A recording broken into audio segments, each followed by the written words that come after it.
Halo semuanya, Sawadee-krap, apa kabar? Semoga kabar kalian selalu baik dan juga sehat. Selamat datang di segmen analisa. Hari ini aku baru melihat berita tentang sudah lebih dari 60.000 orang yang menandatangani petisi untuk memblacklist Ayu Ting Ting dari layar kaca Indonesia.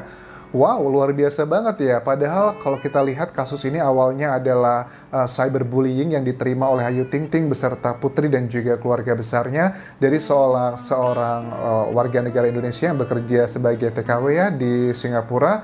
Justru ini melebar kemana-mana dan aku sih khawatirnya, takutnya ini jangan diambil remeh juga karena sudah lebih dari 60.000 tanda tangan petisi di website ini yang menyatakan untuk blacklist Ayu Ting Ting. Ya, memang sih ada yang pro dan kontra. Salah satunya sih aku juga melihat komentar dari Nikita Mirzani. Nikita Mirzani jelas-jelas di sini tuh berkomentar yang luar biasa sangat bagus sih dan juga make sense gitu. Kenapa kok Ayu Ting Ting tidak pernah melakukan kesalahan yang sebegitu fatal?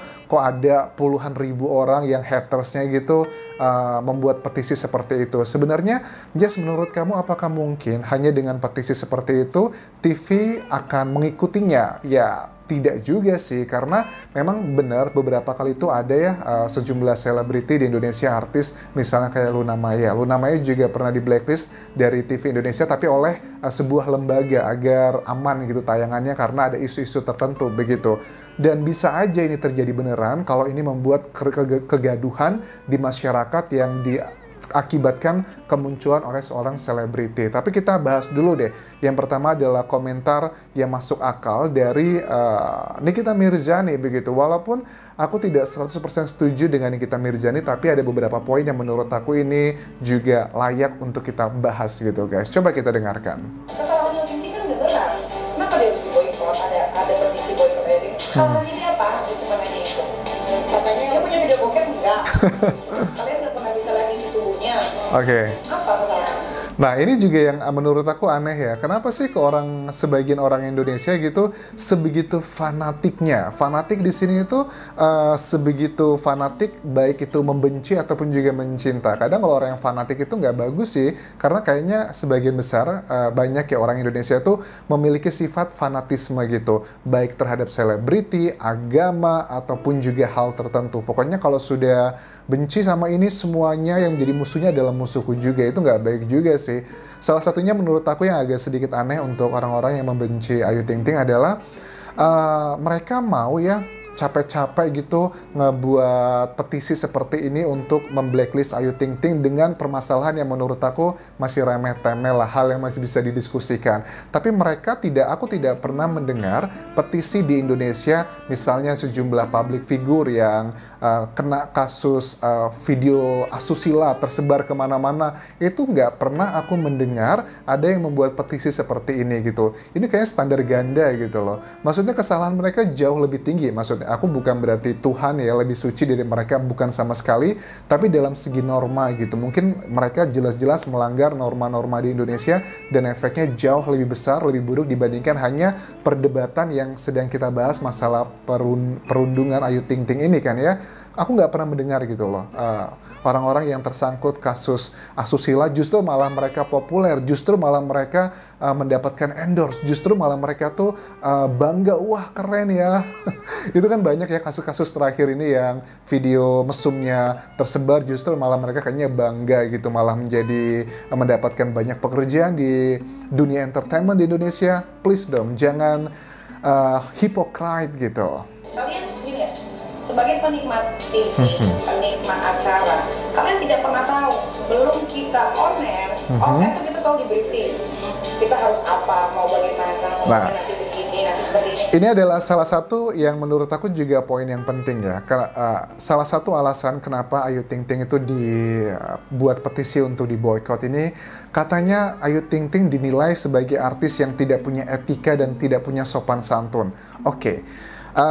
Nikita Mirzani sudah jelas menegaskan bahwa semua itu adalah gimmick ya. Gimmick itu artinya adalah acting, pura-pura untuk membuat sesuatu hal itu lebih menarik. Apalagi acara-acara yang dibawakan oleh Ayu Ting Ting kan rata-rata reality show, mungkin live, bercandaan dan sebagainya. Jadi buat kalian masyarakat Indonesia tahu, apapun pada umumnya, hal yang kita lihat di layar kaca itu biasanya sudah dipersiapkan tapi dieksekusi secara natural. Nah, menurut aku ini menjadi dua sisi positif dan juga negatif ya. Sisi positifnya adalah Ayu Ting Ting memang punya kemampuan yang sangat baik pada saat mengeksekusi ide dari tim kreatif secara natural mungkin. Saking naturalnya, saking bagusnya action atau actingnya, itu orang-orang, banyak orang Indonesia berpikir itu adalah beneran gitu. Misalnya apa, Anjas? Misalnya, yang dipermasalahkan di sini adalah tentang Ayu Ting Ting itu dinilai tidak sopan pada saat acaranya dia itu menendang seorang talent dengan kaki. Aku udah lihat videonya, sebenarnya tendangannya itu tendangan bukan yang kayak nendang bola gitu loh, hanya nendang nyenggol, dan itu hanyalah bagian gimmick ngebuatnya lebih seru. Sama juga dengan beberapa tahun lalu pada saat acara di Trans TV sedang heboh dengan styrofoam ya, dipukul pakai styrofoam, pura-pura sakit, acting, padahal nggak sakit sama sekali. Itu kan semuanya gimmick. Pada saat itu juga kita tahu bahwa pemukulan dengan styrofoam kemudian dilarang oleh KPI. Tidak boleh lagi acara-acara TV menggunakan adegan kekerasan karena itu dinilainya itu akan memberikan contoh yang tidak baik gitu kan ya. Padahal kalau kalian masih ingat misalnya kayak almarhum Olga kan ya dulu yang termasuk menurut aku sering menggunakan gimmick bahan bercandaan, memukul sesuatu hal ke lawan mainnya dengan styrofoam dan lawan tersebut pura-pura kesakitan gitu.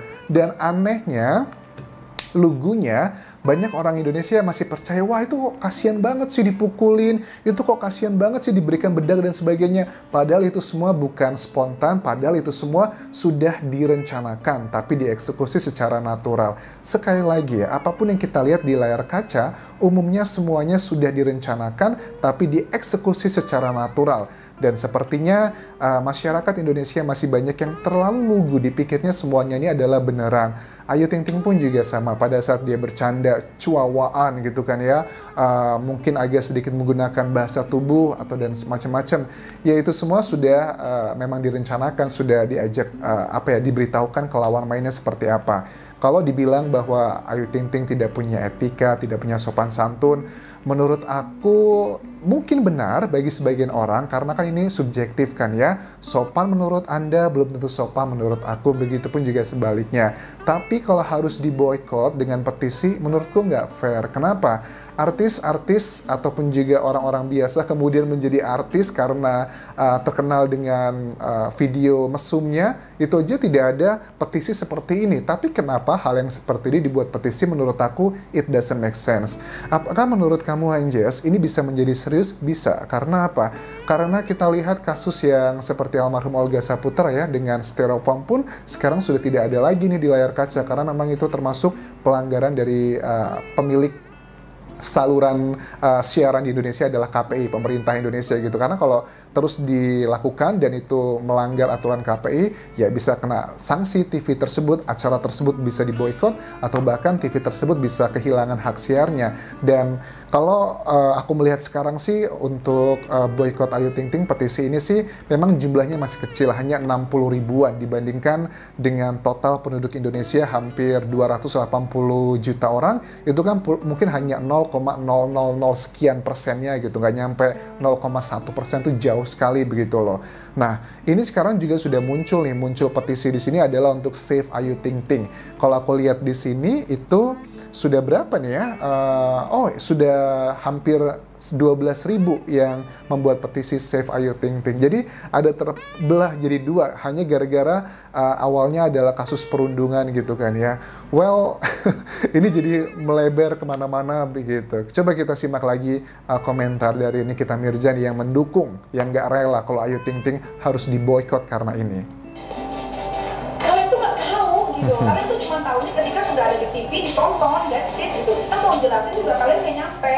Jadi kalau ada pro dan kontra itu wajar, kan kalian tidak pernah tahu yang kalian tahu. Yang tahu nih biasanya kan teman-teman ya kan tahu dong keadaan kita kalau lagi syuting ada briefingan, ada pernikahan Jadi emang bener sih kata Nikita Mirzani, dijelasin pun kalau memang kalian itu bukan nggak nyampe ya, maksudnya itu lebih kayak ke denial gitu, enggak aku udah ya itu tadi kembali ke masalah awal yang aku bahas adalah mengenai fanatisme gitu, karena sepertinya banyak orang Indonesia tuh masih menjunjung tinggi punya karakter tuh fanatisme gitu. Fanatisme itu nggak hanya ke artis ya, tapi juga ke agama atau ke hal tertentu, pokoknya fanatik nggak bisa diajak ngobrol, mentang-mentang aku sudah ngefans sama orang ini tertentu, apapun yang diomongkan aku selalu ikuti. Itu memang terjadi banyak ya di orang Indonesia, dan menurut aku nggak boleh seperti itulah. Kita di era digital dengan semakin berkembangnya zaman, jangan lagi memikirkan siapa yang mengatakan, tapi coba pikirkan apa yang dikatakan. So, ini salah satu cara kita untuk berpikir logical gitu. Walaupun at the end of the day,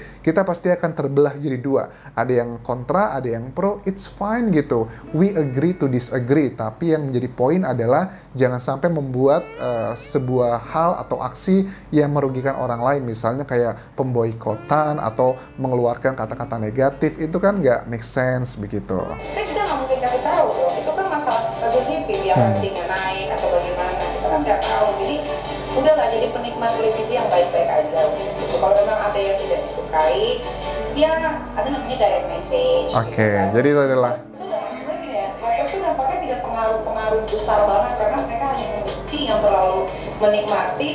Yes, Akhirnya mereka pun tidak sadarkan diri sama atas perbuatan yang sebenarnya menyakitkan hati seseorang.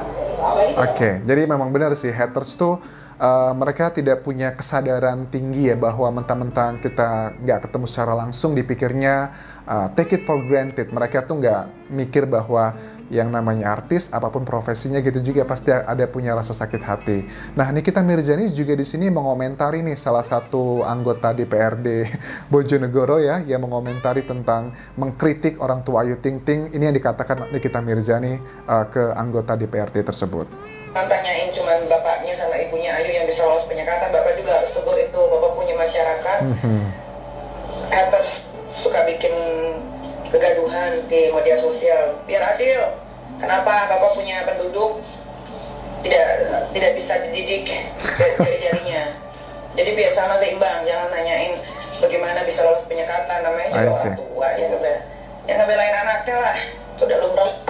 Si haters jadi bangga karena dibelain. Oh, untung bukan gituin gue, kalau gituin gue sikat semuanya, ada urusan. Sebelum Anda mengomentari Ayu Ting Ting keluarganya, saya bukan membela dia ya, tapi saya menaruh diri saya sebagai seorang orang tua yang dibully anaknya. Mendingan Bapak DPRD datangin rumah hatersnya itu. Kenapa dia brengsek jadi orang?